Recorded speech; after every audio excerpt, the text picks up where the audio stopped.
Look at this. Isn't it a fantastic clock? It's a housewarming gift. Please accept it. With these words, Amanda handed me a large wrapped item, which I hurriedly took even before stepping inside. Amanda, standing at the entrance, was beaming at me with a big smile. As she said, inside was indeed a clock. It was a wooden wall clock, adorned with a small birdhouse on top of the dial. I imagined pigeons or little birds popping out at certain times.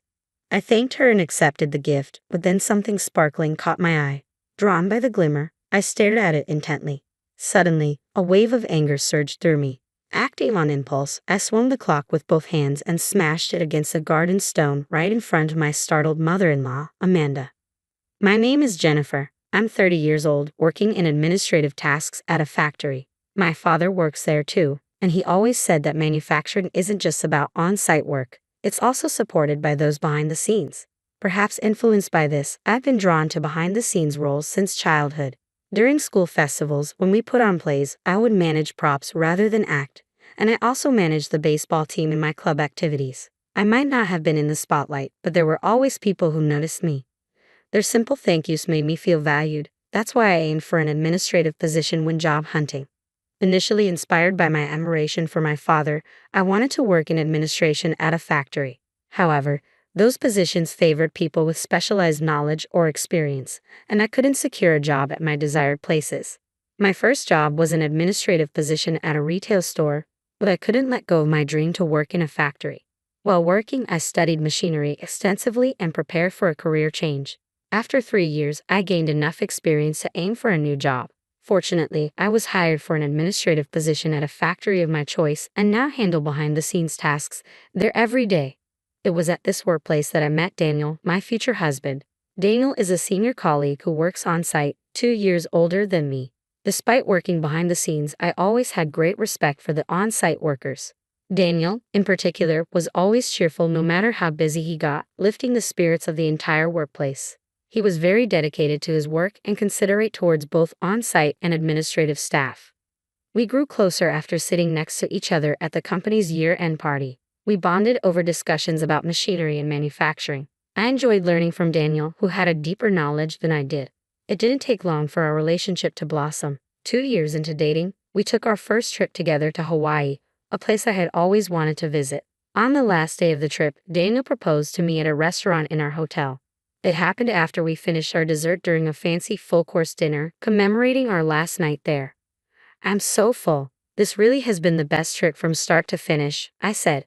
For the final part, Daniel said, raising his hand to call the waiter. To my surprise, a cake was brought out. "Ha! We just had dessert, didn't we?" I gasped, covering my mouth. Written on the cake was, "Will you marry me?" Right there, Daniel got down on one knee and opened a ring box, revealing a diamond ring. "Will you marry me?" I was so overwhelmed hearing those words directly from Daniel that I couldn't speak. I could only nod with tears streaming down my face. There was applause from the waiters and other customers around us, making it feel like a flash mob. Embarrassing but unforgettable. I was very happy, but there was one thing I was concerned about. It happened when I went to Daniel's house to announce our engagement. "I've heard about you. You're a very hardworking and sincere young woman. By the way, how old are you, Jennifer?" Amanda asked me. "I will be 28 years old," I replied. "What? I hope everything is fine with having grandchildren." "I was expecting a younger bride," she said. Immediately, Daniel stepped in. "Mom, stop talking about that. We are about to get married. Don't be rude." But Amanda didn't seem convinced. "I want to have children and hope to conceive as soon as possible," but Amanda's words upset me. Moreover, after getting married, I was supposed to live with Daniel's parents. Daniel, who had been living at home, suggested it. The house was close to my workplace, so I couldn't easily refuse. After the marriage, Amanda kept saying things like, "My friends' grandchildren are so cute. I want to have mine soon, and I want to play with my grandchildren as soon as possible." Eventually, she even started meddling in our intimate life, saying things like, "Jennifer, are you measuring your body temperature properly? You know there are methods like the something method. You really have to think about making babies." But I found it difficult to get pregnant and gradually became anxious. Daniel and I decided to go to the hospital for a checkup. The doctor told us, "There is no problem with your husband, but your uterus has a slightly complex shape, making it difficult for the embryo to implant." "Does that mean I can't get pregnant?" I asked hesitantly. The doctor replied, Scientifically, it's not completely impossible. However, there are no known cases of pregnancy in this situation in the United States. So the problem is with me, I said. It was clear that my body had issues with getting pregnant. The moment I was told this, I broke down and cried to Daniel. I felt like I was failing in my role as a woman and started blaming myself. Daniel tried to comfort me by saying, "It's okay," but no matter what he said, I couldn't shake off the feeling that it was my fault. Daniel himself seemed lost for words, which made me feel even worse. From that day on, I found it hard to focus on housework and my job, and Amanda started to worry about me. "I'm okay. I'm just tired from work," I would reply, but it was clear that I was depressed, and both Daniel and I were acting differently. Amanda noticed and said, "Something is wrong, isn't it? Talk to me. The atmosphere in this house is getting depressing." Reluctantly, Daniel and I decided to tell Amanda about what the doctor had said. I couldn't respond, but Daniel said, "Mom, that's no way to talk." But Amanda continued, "I knew it. I should never have let you marry her. I had a bad feeling about her from the start. I checked if grandchildren would be possible, didn't I?" "Blaming Jennifer won't solve anything, Mom. It's not her fault." Daniel defended me. But Amanda kept going, "It's obviously the bride's fault, and you, Daniel, should have listened to my advice." "Enough is enough, Mom. You're going too far," Daniel said firmly. "Why are you taking her side?" Amanda snapped, storming off to her room. "Don't worry about it, Jennifer. You don't have to mind her." Daniel tried to comfort me. "Daniel, actually, I've been thinking about this too," I said hesitantly. "What do you mean?" he asked, concerned. "I think it's too painful for you to stay with me. You want to have children, right? But you can't have them with me. I think it would be better for us to break up." Daniel took my hands in his. "I married you because I want to spend the rest of my life with you, Jennifer. Whether we can have children or not, as long as we can live together, that's all that matters to me. Please stop thinking about breaking up just because we can't have children." Tears welled up in my eyes at Daniel's warm words. After learning about the results of the examination, my mother-in-law Amanda really wanted a grandchild. She started to harass and be nasty to me because I couldn't have children. When my father-in-law or Daniel was around, they would protect me. However, Amanda didn't like that, and she would be mean when the two of them weren't there. I would consult with Daniel about it every day, but I was worried that if Amanda thought I was tattling to Daniel, it might make her even angrier. Daniel didn't say anything directly, but he did his best to keep Amanda and me apart. Still, Amanda's mean behavior didn't stop, and both Daniel and I were at our wits' end. Finally, Daniel couldn't take it anymore and confronted Amanda. "We have our own circumstances in this marriage. What do you want from Jennifer? Isn't it enough that she lives here with us? Stop being so mean to her." Amanda snapped back in rage. "Quiet. I will not accept a daughter-in-law who can't give me grandchildren." "Why would you say something like that? I can't live with you anymore. This is not fair to Jennifer. We're moving out." Angry, Daniel declared that we were going to live separately. In fact, we had been looking for a new place for quite a while, so we started to seriously consider our options. Initially, we were searching for a rental that we could move into immediately, but we couldn't find a place that met our expectations.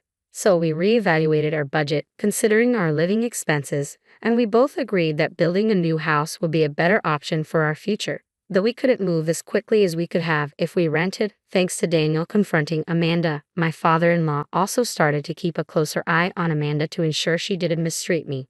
So we were able to move on the scheduled day without any major issues. We thanked my father-in-law and moved into our new house. Life without Amanda was blissful. Just a week after our move, my father-in-law called with an apology. "I'm sorry, it seems Amanda found out your new address." She snooped around and discovered a note with it written down. We hadn't told her to avoid trouble, but she insists on coming over now. Hours later, Amanda and my father-in-law arrived. When I opened the door, Amanda stood there holding bags while my father-in-law looked apologetic. I hesitated, wanting to shut the door, but Amanda quickly spoke up. "I'm sorry for making you uncomfortable. I hope we can start fresh." Her humility surprised me, and I glanced at Daniel, bewildered. Amanda didn't push to enter. Instead, she handed me a large package. "This is a housewarming gift. Put it in your bedroom for good feng shui." The salesperson said it's perfect for that. Taking the package, I started to thank her, but Amanda avoided eye contact and turned to leave with my father-in-law. "Well then, we'll be off. Take care and be happy together," she said as they turned to leave.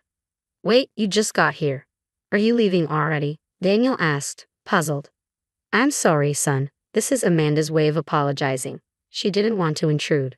We just came to drop off this gift," my father-in-law explained. smiling apologetically as Amanda led him away. I sensed Amanda's remorse, yet a faint smirk played on her lips. Encouraged by Daniel's curiosity, I decided to open the package right there. Inside was a wooden wall clock adorned with a small birdhouse ornament, resembling a cuckoo clock. As I touched it, I noticed something peculiar. Without a word, I lifted the clock high with both hands and smashed it onto a nearby garden stone. The shattering sound made Amanda turn around in shock, while Daniel and my father-in-law stared, mouths agape. Daniel's voice rang out in disbelief. "What are you doing? Mom tried to apologize with that gift, and you're reacting like this. Apologize to Mom right now." Amanda, covering her mouth, muttered, "How could you?"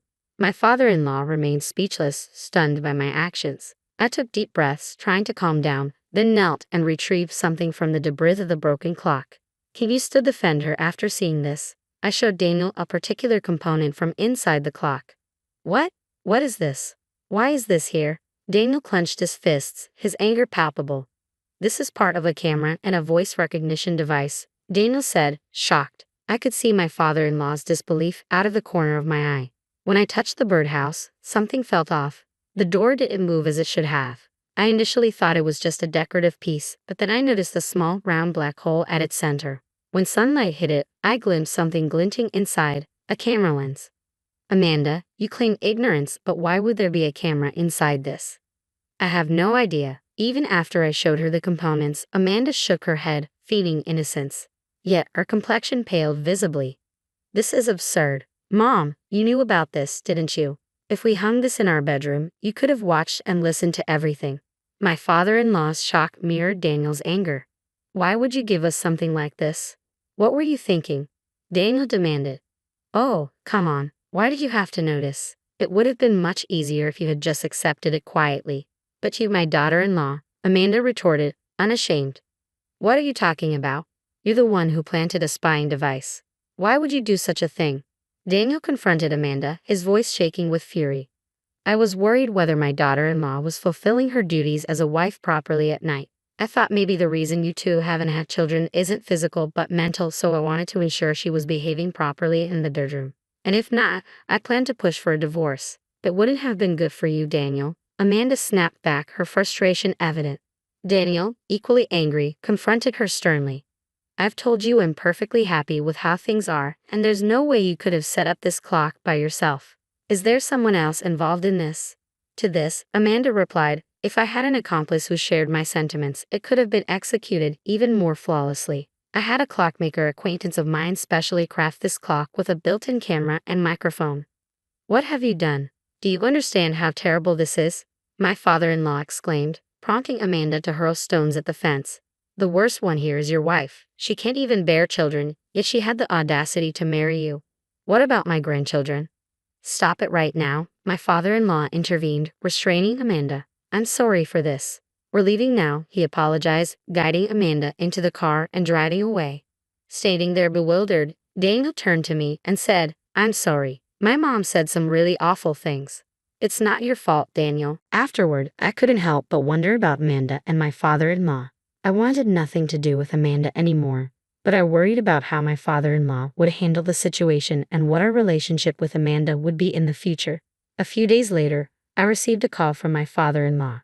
"I'm really sorry about the other day," were his first words. I actually wanted an apology from Amanda, not him. He hadn't done anything wrong. "No, Dad, are you okay after all that?" Daniel asked, concerned. "We had a big argument afterward. A lot of things came out during that. It turns out Amanda has been making disparaging remarks and harassing not just Jennifer, but others as well." I was surprised. I had no idea she treated other people the same way. "Wait, what do you mean?" Daniel was equally shocked, seeking clarification from his father. "There's a woman in our neighborhood who can't have children, and apparently Amanda has also made snide remarks and harassed her. So she's been behaving this way towards strangers, not just family." "It appears so." When I confronted her about mistreating Jennifer, she admitted to targeting other women who she deemed useless for not having children. I was appalled. The revelations were deeply disturbing. "She's been doing all this behind our backs." Daniel's voice trembled with anger as his father attempted to pacify him. "Let me explain," his father urged, attempting to calm the tense atmosphere. "Calm down. How can I when my own mother is behaving like this? It's infuriating and shameful." Don't you feel the same, Dad? Daniel's frustration was palpable. You're right, that's why I immediately apologized to the affected families.